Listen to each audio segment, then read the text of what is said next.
Hello class 12, this is your chemistry class and we are discussing about D block and A block elements. So let's continue the class. So today we will discuss about general trends in properties of transition elements. So general trends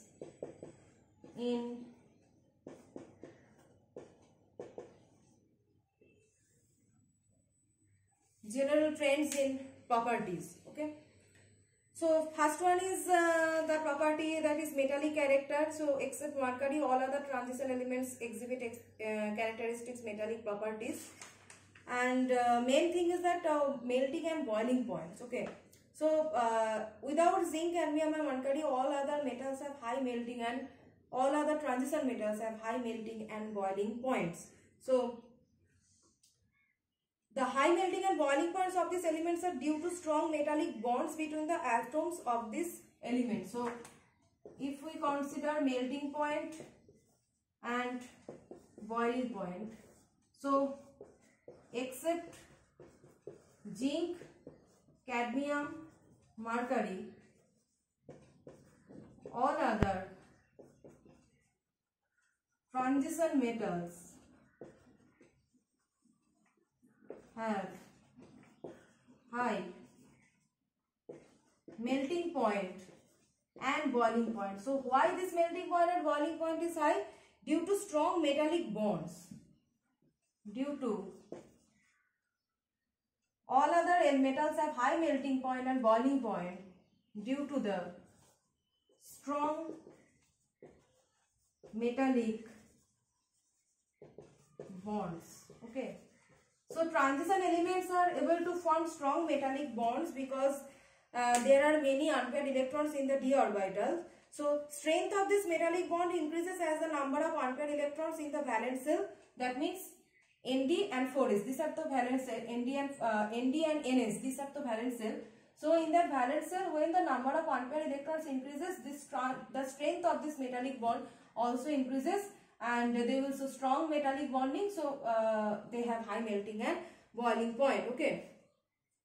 So the increase in this melting point and boiling point will increase up to chromium. Okay. And after chromium, there will be a decrease in melting and boiling point. So why so? So if we just plot a graph, so we can also write that melting and boiling point increases up to chromium. We are considering only one series, one period, that is 3D. Okay.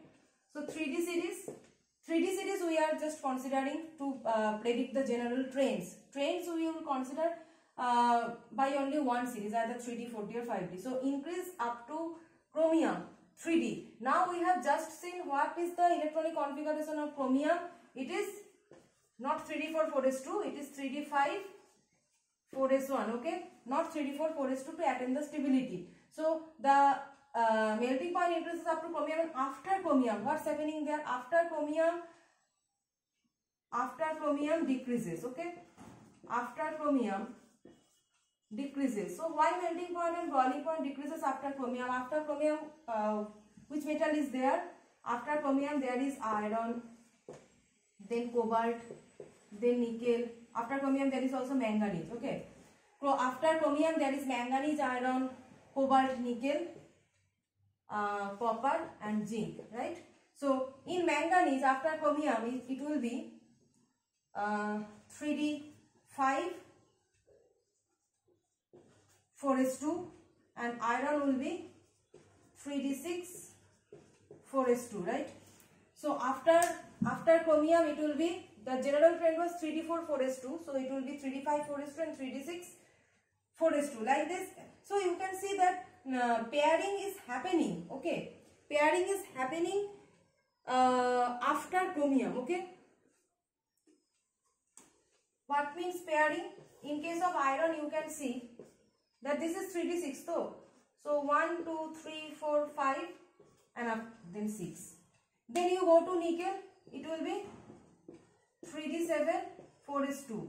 So again one electron will pair up, right?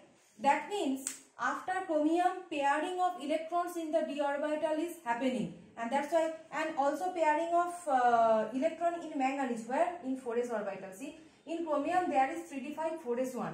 Okay, all the electrons are unpaired. Okay, one by one filled, singly filled orbitals. But after chromium, this 4s, one electron is going in 4s orbital, and this 4s orbital electrons are being paired up. Okay, 4s orbitals are being paired up. So pairing started from manganese, right? Pairing started from manganese.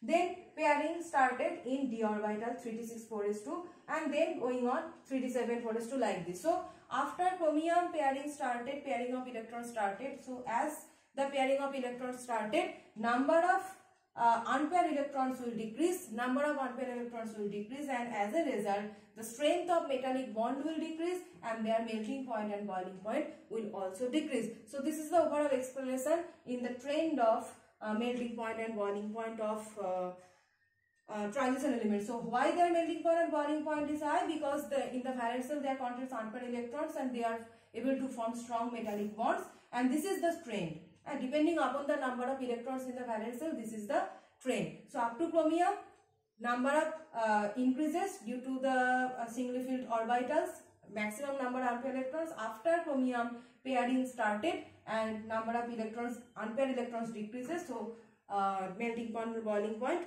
also decreases.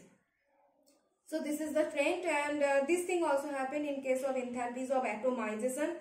Enthalpies of atomization, generally they will follow the similar type of trend. Okay, so these are all about metal-metal bonding. Enthalpies of atomization means metal-metal bonding in compounds of heavy transition metals. They will follow the similar type of trend. Okay, so due to the presence of large number of unpaired electrons in their atoms, they possess stronger interatomic interaction. As all thing is happening due to the presence of number of unpaired electrons. So as there are large number of unpaired electrons in the transition elements, so they possess a strong interatomic interaction. So when there is strong interatomic interaction, so they will have strong bonding between the atoms, and higher values of enthalpies of atomization. So if you consider high enthalpies of atomization, high enthalpies of atomization, high enthalpies of atomization due to the presence of, okay, due to the presence of large number of unpaired electrons. Okay, high enthalpies of atomization due to the presence of large number of unpaired electrons. Okay, so here also the enthalpies of, you know that number of electrons decreases after chromium. So after chromium, enthalpies of atomization will be at up to chromium it will increase, and at chromium it will be maximum, and after chromium, as pairing started, pairing of electrons started, so enthalpies of atomization will fall, will decrease. So in the next class we will discuss about variation of atomic and ionic radii.